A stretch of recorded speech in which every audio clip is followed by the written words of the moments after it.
प्रदेश में अवैध मदरसों के खिलाफ प्रशासन की सख्त कार्रवाई लगातार जारी है। बीते दिनों प्रशासन ने सिडकुल थाना क्षेत्र में 5वें मदरसे को सील कर दिया। अधिकारियों के अनुसार आज कुल 7 मदरसों पर कार्रवाई की जानी है, जिसमें से अब तक 5 पर कार्रवाई पूरी हो चुकी है। शेष 2 मदरसों पर भी जल्द ही प्रशासन एक्शन लेगा और इस कार्रवाई के दौरान पुलिस बल और प्रशासनिक अधिकारी मौके पर मौजूद रहे। प्रशासन का कहना है कि जिन मदरसों के पास से उचित दस्तावेज नहीं है और बिना मान्यता के संचालित हो रहे हैं, उन पर सख्त कार्रवाई की जा रही है। सरकार का मदरसों को अवैध कहकर सील करना ये तो बिल्कुल गलत है। ना तो मदरसे अवैध संपत्ति में है, ना कब्जे की जमीनों में है। मदरसे या तो दान की दी हुई जमीन में या खरीदी हुई जमीन में है। और फिर इन मदरसों का आप 1857 से और 1947 तक देश की आज़ादी में जो योगदान रहा है उसको आप कैसे भूल सकते हैं। और फिर वहाँ कोई किसी गलत तरीके की तालीम नहीं, वहाँ दीन की तालीम है। धार्मिक तरीके से जीने का, जीवन यापन करने का समझाया जाता है, पढ़ाया जाता है, दीन की तालीम दी जाती है और वहाँ देशभक्ति का भी पाठ पढ़ाया जाता है। हाँ, यह जरूर है कि सरकार चाहती है कि मदरसों का पंजीकरण हो, उससे हम सहमत हैं। लेकिन पंजीकरण सरकार को चाहिए कि मदरसों में जाकर खुद पंजीकरण कराए अपने ऑफिसर से और वहाँ उनको बताए कि भाई दीन के साथ साथ दुनिया की तालीम भी हासिल करो। उससे हम सहमत हैं। चूँकि हम चाहते हैं तो फ्री के हॉस्टल है हमारे, वहाँ बच्चे जब रात दिन रहते हैं, खाते पीते हैं, तो हम चाहते हैं जो बच्चा दीन की मुकम्मल तालीम हासिल करना चाहे वो दीन की हासिल कर ले और जो दुनियावी तालीम हासिल करना चाहे उसको सरकार मान्यता दे। लेकिन इस तरह बिना नोटिस दिए और बिना किसी उसके अवैध बता के मदरसों को सील करना है सरकार की एक तरफा कार्रवाई है। तो उसके संबंध में आज अल्पसंख्यक कल्याण अधिकारी, शिक्षा विभाग, खंड शिक्षा अधिकारी हैं, हम लोग राजस्व विभाग से तहसीलदार और पुलिस की टीम के द्वारा ये निरीक्षण किया गया है और पाया गया है कि ये जो मदरसा है बिना पंजीकरण के संचालित है। तो इसीलिए इनको अल्पसंख्यक कल्याण अधिकारी के स्तर से नोटिस भी दिया गया है और इनको हिदायत दी गई है कि आप अपना पंजीकरण करा लें, उसके उपरांत ही संचालन करेंगे। जब तक इनका पंजीकरण नहीं होता है तब तक के लिए इसको बंद कर दिया गया, सील कर दिया गया। एक कार्रवाई जो है प्रशासनिक स्तर पे ये वेरिफिकेशन की ही कार्रवाई है कि हम लोग जो है टीम जांच भी कर रही है और जो लोग जो संचालित नहीं है उनको नोटिस भी दिया। खटीमा विकास खंड के अंतर्गत राज्य प्राथमिक विद्यालय में हेडमास्टर और दूसरे टीचर भी अनुपस्थित पाए गए हैं। विद्यालय में लगातार अनुपस्थित रहने की स्थानीय ग्रामीण जनों ने शिकायत की, जिस पर खंड अधिकारी ने संज्ञान लेकर हायर सेकेंडरी स्कूल जादवपुर के प्रिंसिपल को तत्काल मौके पर भेजा और जहां पर प्राथमिक विद्यालय के हेडमास्टर विद्यालय से नदारद मिले। वहीं विद्यालय की भोजन माता ने भी हेडमास्टर के विद्यालय में अनुपस्थित रहने की बात की पुष्टि की। वो राजकीय प्राथमिक विद्यालय उलानी के हेडमास्टर सुरेंद्र कुमार ने कहा कि वो लगातार विद्यालय में आते हैं, उन्हीं के कारण आज विद्यालय की दशा सुधरी है और कुछ लोग उनके खिलाफ बदले की भावना से काम कर रहे हैं। मैं बराबर नियमित रूप से और मेरे अध्यापक नियमित रूप से जो है विद्यालय आते हैं और विद्यालय का सुचारू रूप से कार्य हो रहा है। बराबर 2010 से मैं राजकीय प्राथमिक विद्यालय में प्रधानाध्यापक की पद पर जो है वहाँ पोस्टेड हूँ और मेरे सहायक अध्यापक महेश सिंह राणा जी वो सहायक अध्यापक के रूप में वहाँ मौजूद हैं। और विद्यालय किस पोजीशन में मेरे को मिला था और आज किस पोजीशन में हमने जो है वो किया है वो आप वहाँ देख के आए हों या देखा हो आपने। ये विद्यालय जो हमारा राजकीय प्राथमिक विद्यालय जो है ये बहुत खंडर की तरह था और वो उस आज इस तरीके से चमन बना है, ये सिर्फ हमारी मेहनत लगन का। और जो मेरे एंटी कुछ लोग बोल रहे हैं, जैसे प्रधान बोले हैं, तो वो प्रधान ने हमारे विद्यालय प्रांगण में जहाँ MDM सामने बनता है वहाँ पूरे गांव का कूड़ा घर बनवाने के लिए वहाँ अपने लोग भेज देते। मैं चूँकि हमारे खंड शिक्षा अधिकारी महोदय के कार्यालय से गहतोड़ी जी का हमारे पास फ़ोन आया, मैं अपने विद्यालय में कार्य में संलग्न था, उठाया फ़ोन तो उन्होंने ये हमें बताया कि यहाँ पे एक तो राणा जी हैं और एक हेडमास्टर साहब हैं, 2 लोग हैं और पास का ही मामला है, बहुत ज़्यादा दूरी नहीं है मेरे विद्यालय से। तो एक व्यक्ति तो रहते ही और विद्यालय की परंपरा के अनुसार विद्यालय खुलना चाहिए और एक व्यक्ति तो रहना ही चाहिए। विद्यालय खुला रहे, शिक्षा की मर्यादा बनी रहे, लेकिन मुझे जैसी सूचना खंड शिक्षा अधिकारी महोदय के द्वारा विदित हुआ कि वहाँ पे एक भी अध्यापक नहीं है, कोई नहीं है, और आप जो है तुरंत वहाँ जाइए और सारी चीज़ को देखिए और वहाँ से वीडियो बनाइएगा। तो वो सब मैंने अपने इस अनुसार यहाँ पे ये सब बना रहा था। तब तक आप लोग जो है आए, आप भी नहीं जानते थे, और फिर हमारी आपकी वार्ता हुई तो आपने भी यही बात बताई जिस कार्य के मैं लिए आया था। लेकिन बड़े दुख के साथ हमें ये सूचित करना पड़ रहा है, कहना पड़ रहा है कि कम से कम एक व्यक्ति तो होना चाहिए। ये तो है, बच्चों के साथ तो खिलवाड़ हो रहा है, लेकिन जो भोजन माता ने कहा कि छोटे वाले गुरुजी कभी कराते, जब भी गई हूँ हाई स्कूल में मैंने उनको देखा है। आज भले ना आए हूँ, लेकिन प्रिंसिपल सर है उनको तो मैंने कभी कार देखा, वो वैसे तो नहीं देखा है मैंने। तो इनकी खिलवाड़ कर रहे हैं। हाँ, बच्चों की जिंदगी का खिलवाड़ी हो रहा है। जब नहीं आ रहा तो पढ़ाएंगे क्या? जब स्कूल में कोई नहीं आ रहा है तो वो एक ही टीचर आते हैं। पता आपने? इसके लिए तो देखो, अब मुझे ऐसे नहीं पता। हाँ, मैंने मौखिक कहा है कि यहाँ पर टीचर नहीं आते, बच्चों की जिंदगी का ये खिलवाड़ हो रहा है। तो क्या यहाँ रोज दोनों टीचर आए, बच्चों को पढ़ाए समय समय से। अब यही है सर, जो सब कह रहे हैं वही समझ ले, मैं क्या कहूँ सर। तो रोज आते हैं टीचर लोग? नहीं, छोटे वाले तो डेली आते हैं। जे आने लगा था तो 18 आएंगे लगातार। अच्छा, अगर छुट्टी कर गए तो 2-4 दिन तो 11, 12, 11। और प्रिंसिपल साहब आते ही नहीं है? हाँ, वो नहीं आते हैं। दुए तो है सर, कभी वे आए और वे छोटे वाले तो हर वक्त आते हैं। अच्छा, आपका नाम? शकुंतला। आप भोजन माता यहाँ? रुड़की में राशन डीलरों ने एफसीआई महिला अधिकारी के खिलाफ मोर्चा खोल दिया है। राशन डीलरों ने राशन में घटतौली और साथ ही अभद्रता करने का गंभीर आरोप लगाया है। वहीं मामले में एक शिकायत पत्र प्रशासन को देकर कार्रवाई की मांग की गई है। वहीं एफसीआई गोदाम पहुंचे शक्ति विहार के राशन डीलर ने बताया कि पिछली बार जब वो राशन लेकर गए थे तो कई बोरियों में 5 से 7 किलो तक गेहूं चावल कम निकला। उनका आरोप था कि इससे पहले भी कई बार ऐसा हो चुका है, इसीलिए इस बार उन्होंने अधिकारी से राशन को कांटे पर तौल कर देने की मांग की थी, लेकिन इस बात पर महिला अधिकारी भड़क गई। राशन पिछले महीने का 51 का वजन का कट्टा दिया और 47, 46, 48 तरीके का वजन निकलता है। उसकी शिकायत लेकर हम यहाँ पहुँचे। गाँव में जब राशन बांटते हैं, लोगों का घर रह जा, राशन खत्म हो जा, तो उसे हम देखा तो यहाँ पहुँचे। अब हमने कहा कि भाई तोलिए हमें राशन दो। अब राशन तोलने में मैडम जो है कौन मैडम है यार, अच्छा मैं तोल के क्यों दूंगी, तुम्हारे बात की नौकरी का ये है वो, उल्टे सीधे बोलना शुरू कर दिया। जब तुम्हारे अंदर कोई कमी नहीं है तो तोलने में क्या जा रहा है? तोल के हमें राशन दो, चाहे वो 46 का निकले, चाहे वो निकले 52 किलो का, हमें राशन चाहिए पूरा। तो मिले थे आप मैडम से? मिले मैडम से। मैडम बदतमीजी से बात करती है। अब उनके साथ कौन बात करे? उनके साथ बदतमीजी गाड़ी जाना फोन निकालना तो उन्होंने बंद करो। मामला तो ये है कि जो हमारे कट्टे जा रहे हैं, तो हमने आगे ये बोला कि पहले जो हमारे कट्टे गए थे वो 49, इन्होंने 51 बोला था, किसी में 47, किसी में 48, 49। उसके बाद में हमने इनसे कहा जी ऐसे हो रहा है। इस बात में इन्होंने लेके बदतमीजी से बात करी। ठीक है, हमें हल बताते कि भाई ये इसलिए है, इसलिए। हमने कहा हमें तोल में दें। उन्होंने कहा तोल में नहीं मिलेगा, ऐसे ही मिलेगा, लेना यहाँ से निकलो। 51 किलो जी, मैं राशन उठाने के लिए आया था यहाँ पर, और इन्होंने मुझे राशन वही हल्के कट्टे थे 49 किलो का, 48 किलो का। तो मैंने कहा भाई मैं तोल के लूँगा, तो इन्होंने मैंने कर दिया कि 51 किलो का इकट्ठा मिलेगा आपको। फिर मैं उनके पास गया, इंस्पेक्टर साहब के, मदन सिंह रावत के यहाँ। तो उन्होंने इन्हें कॉल पे कहा कि उन्हें पूरा राशन दो आप। तो इन्होंने मुझे फ़ोन किया और उत्तराखंड कांग्रेस कमेटी के वरिष्ठ उपाध्यक्ष को कांग्रेस पार्टी में उपाध्यक्ष, प्रशासन एवं संगठन की महत्वपूर्ण जिम्मेदारी सौंपी गई। अपना दायित्व संभालने के बाद से उन्होंने कहा कि कांग्रेस अब अपने आप को जीवंत करने के लिए नए सिरे से काम करेगी। उन्होंने कहा कि पूरे प्रदेश में सभी नेताओं का मार्गदर्शन लेकर बूथ स्तर से लेकर बोर्ड, ग्राम, ब्लॉक और साथ ही शहर, जिला और पूरे राज्य और BLO लेवल तक हम कांग्रेस को मजबूत करने का काम करेंगे, समर्थकों का सम्मान करेंगे और साथ ही साथ हम अपने गौरवशाली इतिहास के साथ आगे बढ़ने का काम करेंगे। पूरे प्रदेश के अंदर मैंने आपसे कहा कि सारे वरिष्ठ नेताओं का मार्गदर्शन लेकर के राज्य में बूथ स्तर से लेकर के, वार्ड स्तर से लेकर के, ग्राम स्तर से लेकर के, ब्लॉक स्तर से लेकर के, शहर, जिला और पूरा राज्य, पार्टी को BLO लेवल से हम ऊपर तक मजबूत करने का काम करेंगे।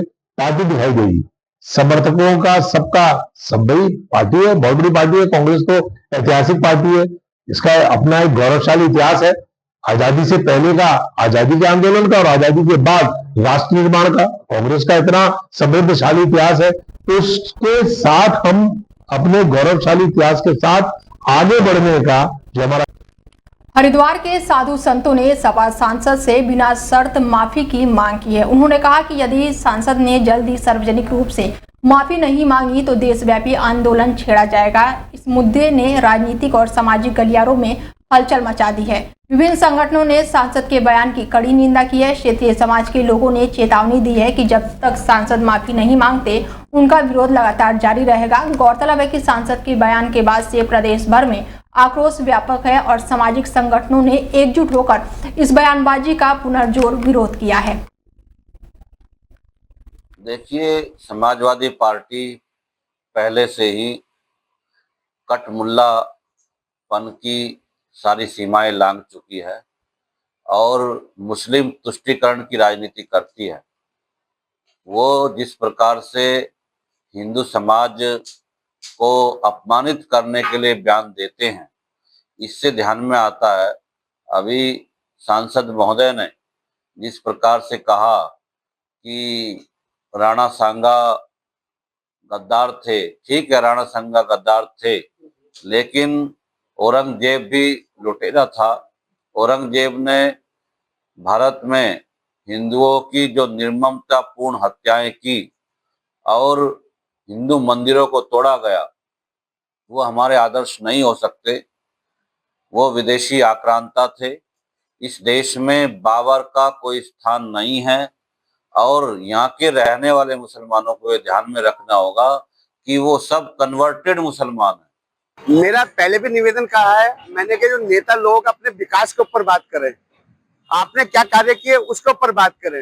ये हमारे महान पुरुषों के ऊपर बयानबाजी करते हैं क्योंकि इतिहास ये पढ़ते नहीं है, क्योंकि इनके डीएनए में ही फर्क है। ये कौन से हैं, सवाल उठता है। सामाजिक पार्टी के सांसद ने ये बयान दिया है राजा सांगा के ऊपर, ये बर्दाश्त नहीं होगा किसी समाज को भी, क्योंकि क्षत्रिय समाज के ऊपर उन्होंने कुठाराघात किया है। ये बर्दाश्त नहीं होगा। हम सब मिलकर इन सांसद के जहां भी ये दिखाई दे, इनका मुंह काला करके गधे पे बिठा देना चाहिए, जब इनकी औकात में पता चलेगा ये क्या बोलते हैं। जो सपा के सांसद हैं, उन्होंने जो औरंगजेब को की बड़ाई की है उसे महान बताया है। एक आक्रांता कैसे महान हो सकता है, जिसने अपने बाप दादाओं की लाश पर खड़े होकर एक सिंहासन हासिल किया, वो महान कैसे हो सकता है। और ये देश हमारे महाराणा प्रताप, छत्रपति शिवाजी और पृथ्वीराज चौहान, इन जैसे महान योद्धाओं का है। अगर राजपूतों का इतिहास हटा दिया जाए तो पूरे हिंदुस्तान छोड़ो पूरे विश्व में कोई। उत्तराखंड प्रदेश के बंगाली कर्मचारी उन्नयन समिति के पूर्व अध्यक्ष के द्वारा नवनिर्वाचित पदाधिकारियों को एक सादा शपथ ग्रहण समारोह में संगठन के प्रति ईमानदार रहने और गोपनीयता की शपथ दिलाई गई। समारोह के दौरान सभी पदाधिकारियों को पुष्पहार पहनाकर सम्मानित भी किया गया। कथावाचक एवं समाज सेवक रामचंद्र राय ने बंगाली समाज को एक होकर रहने को कहा। साथ ही बंगालियों को किसी भी पार्टी का साथ न देकर बंगाली समाज खुद आगे बढ़ने का नेतृत्व करे, सभी बंगाली समाज आगे बढ़ पाएंगे। प्रदेश अध्यक्ष रवि ने सरकार ने कहा कि बंगाली की पहचान उसकी भाषा से और उसकी संस्कृति से होती है, इसीलिए समिति का सबसे पहला कार्य बंगाली बहुल क्षेत्रों में प्राइमरी स्कूलों से बंगाली शिक्षा प्रदान करने पर जोर दिया जाए। वहीं प्रदेश उपाध्यक्ष ने कहा कि बंगाली समाज का उत्थान तभी हो सकता है जब छात्रों को अच्छी शिक्षा के साथ साथ अच्छे संस्कार दिए जाएं, तभी बंगाल समाज ठीक से सार्वजनिक हो गया और आगे बढ़ेगा। देखिए, बंगाली कर्मचारी उन्नयन समिति एक ऐसी समिति है जो पिछले 30 वर्षों से अपने समाज हित में, राष्ट्र हित में काम कर रही है और हमारे गुरुजन लोगों ने इस समिति का गठन जिस आशा और विश्वास के साथ किया था, जिन उद्देश्यों को लेकर के किया था, इस बार के कार्यकारिणी की ये वरीयता रहेगी कि उन सभी उद्देश्यों पे बिल्कुल आर पार की एक लड़ाई लड़ें, प्रयास निरंतर जारी रखें। देखिए, काम होना ना होना ये बात की बात है, लेकिन हमारा काम है प्रयास करना, वो प्रयास हम लोग करेंगे। पिछली जो कार्यकारिणी थी अब तक, सभी कार्यकारिणी ने बहुत बढ़िया कार्य किया है। हमारा भी प्रयास रहेगा कि उससे कम नहीं तो उससे ज़्यादा प्रयास हम लोग करें और जो मूलभूत बंगाली समाज की समस्याएं हैं कि धरातल पर काम अब दिखने लगेगा। कारण क्या है? 2-3 मुद्दे हैं। जैसे मुद्दा नंबर 1 बांग्ला भाषा को लागू करना, इसके लिए मुख्यमंत्री से बात करूंगा, शिक्षा मंत्री से बात करूंगा, बात करके बांग्ला भाषा को लागू करने में अथक प्रयास करूंगा। दूसरी बात एक ये है कि हर समाज का एक कमेटी है, हर समाज का एक अध्यक्ष बनता है जो कि वहाँ देहरादून में जाकर के अपना स्थान को तलाशने में कोई परेशानी नहीं होती है। लेकिन बंगाली कल्याण समिति को मैं ये चाहता हूँ कि इस प्रकार का एक दर्जा मिले जिससे बंगाली लोगों को एक आश्रय का सहारा मिले। तो साफ स्पष्ट है कि सभी प्रकार के राजनीतिक बैनर को उतर के अपने सभी प्रकार के जो मन की जो एक अवधारणा उसको त्याग करके यदि आप बंगाली समाज के उन्नयन, विकास और उत्थान के लिए कार्य करना चाहते हो तो सब कुछ हटा के सिर्फ एक संगठन बनाइए जो कि दोनों राष्ट्रीय पार्टी का बहिष्कार कर अपना इंडिविजुअल कैंडिडेट उतार के ये लड़ाई लड़े। नहीं तो कुछ भी नहीं मिलने वाला है, क्योंकि ये लोग कहते रहेंगे कि हमें खाली अपना अपना अपना अपना, ये कुछ नहीं होना है। देखिए, मसूरी में करीब 3.25 करोड़ की लागत से बन रही मोतीलाल नेहरू मार्ग के कार्य की गुणवत्ता को लेकर लोगों की नाराजगी देखने को मिली। लोक निर्माण विभाग के अधिशासी अभियंता मोतीलाल नेहरू मार्ग पहुंचे और क्षेत्र की जनता से सड़क निर्माण को लेकर उठाए जा रहे सवालों के बारे में जानकारी ली। इस मौके पर लोक निर्माण विभाग के अधिशासित अभियंता जितेंद्र त्रिपाठी ने बताया कि सड़क निर्माण को लेकर किसी प्रकार की कोई लापरवाही नहीं बरती जा रही है। उन्होंने कहा कि रविवार को सड़क के निर्माण को लेकर पहले लेयर डाली गई थी, जबकि उसके ऊपर दूसरी लेयर डाली जानी थी, परंतु स्थानीय लोगों ने समझा कि सड़क निर्माण हो गया है, जिससे उनको सड़क को लेकर गलतफहमी हो गई थी। उन्होंने कहा कि सड़क निर्माण पूर्ण रूप से बनाने के बाद से मूल स्वरूप से आएगी और वो सड़क किनारे नाली बनाए जाने के साथ ही क्रॉस बैरियर भी लगाए जाएंगे। साहब पहुंचे थे, एई, पीडब्ल्यूडी के जेई, एई, मेट सब आज पहुंचे हुए थे और हमारी चेयरमैन साहिबा भी पहुंची थी और हमने उनको सब समझा दिया, जो कमियां थी वो भी बता दी और एक्शन साहब ने प्रॉमिस किया है कि हम जितनी कमियां इसको पूरा करेंगे और ढंग से यहाँ पर काम करेंगे, क्योंकि इनके द्वारा पूर्व में मुझे नहीं लगता कि नाली बनाई जा रही थी, पर बनाई जा रही है अब। और कलवर्ट भी देखे गए हैं कि कहाँ पर पानी जाएगा, ऐसा नहीं कि पानी बना के और सड़क पे ही आ जाएगा। तो 2-3 कलवर्ट है वो भी बनाए जाएंगे और जो रोड की ढाल है वो भी ढंग से दी जाएगी और डामरीकरण जो है प्रॉपर ढंग से किया जाएगा। धूमनगंज में सीसी कार्य किया जाएगा क्योंकि वहाँ पर पानी रुकता है। तो इनके द्वारा हमसे ये प्रॉमिस किया गया है और हम देखते रहेंगे। इसका सुपरविजन मैं स्वयं करती रहूंगी, क्योंकि मैं राजनीति नहीं कर रही, मैं जनहित में कार्य कर रही हूँ। तो आरोप लग रहा है कि आप राजनीति से प्रेरित? बिल्कुल नहीं, मैं जनहित में कार्य कर रही हूँ, क्योंकि बड़ी मुश्किल से ये सड़क बनी है कई वर्षों के बाद। और आप भी मानो कहीं देख सकते हैं कि सरफेस में स्मूथनेस भी है, कहीं ऐसी उखड़ने की कोई दिक्कत भी नहीं है। उन्होंने जरूर इस बात के लिए एक रिक्वेस्ट किया है कि साहब क्रॉस ड्रेन नहीं है, इस पर क्रॉस ड्रेन जहाँ कहीं बंद है उसको खुलवाया जाएगा और साइड ड्रेन का काम इसमें प्रावधान है मेरे सुपुर्द में, तो काम होने हैं।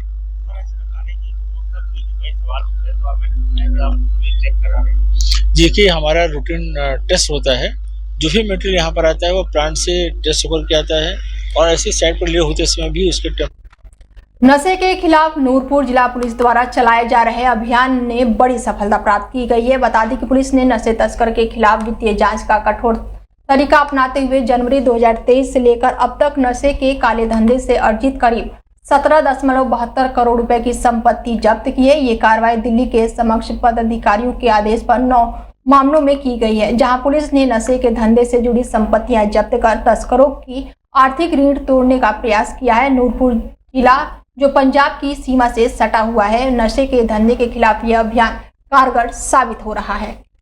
देखिए, 2023 से लेके अभी तक अगर हम देखें तो 2023 में 123 मामले करे गए थे और 2024 में लगभग 70 के आसपास के मामले दर्ज करे गए थे, जिसमें 250 से ज़्यादा जो अपराधी हैं उनकी संलिप्तता पाई गई और उनको इसमें अरेस्ट करा गया। जब इसकी फर्दर इन्वेस्टिगेशन करी गई तो इनके जो तार थे वो जो दूसरे राज्यों से जो सामान की यहाँ पे पूर्ति करते हैं, ऐसे 84 जो मुजरिम थे उनको हमने अरेस्ट करा। बैकवर्ड इन्वेस्टिगेशन को हमने एस्टैब्लिश करा विद द एविडेंस और ये इंश्योर करा कि जो है वो जेल जाएं और उनकी जमानत ना हो पाए। इसके साथ साथ जो जितने भी केसेस होते हैं उसमें ये मैक्सिमम जो है वो ड्राइव करते हैं प्रॉफिट्स, जो ये उससे अर्जित करा हुआ जो प्रॉफिट है उससे प्रॉपर्टीज को बनाते हैं। तो हमारा एक उद्देश्य ये भी था कि हम इनकी जो प्रॉपर्टी है उसको आइडेंटिफाई करें।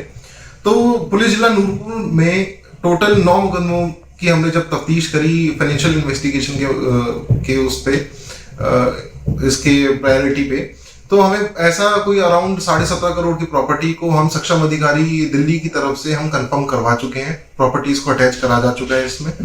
इसके साथ साथ एक जो अभी हमारा प्रावधान चल रहा है फिट एनडीपीएस, जिसमें कि अगर कोई भी मुजरिम बहुत ही ज्यादा संलिप्त पाया जाता है और प्रेजेंटली भी एक्टिव है, बार बार उसको अरेस्ट करा जा रहा है, उसके बाद भी उसकी संलिप्तता पाई जा रही है, बेल आउट होने के बाद भी वो इसी धंधे में अगर वो इन्वॉल्व है, तो ऐसे मुजरिम का अगेंस्ट में भी हम फिट एनडीपीएस का प्रपोजल यहाँ से सेक्रेटरी होम थ्रू पीएचपी भेज रहे हैं।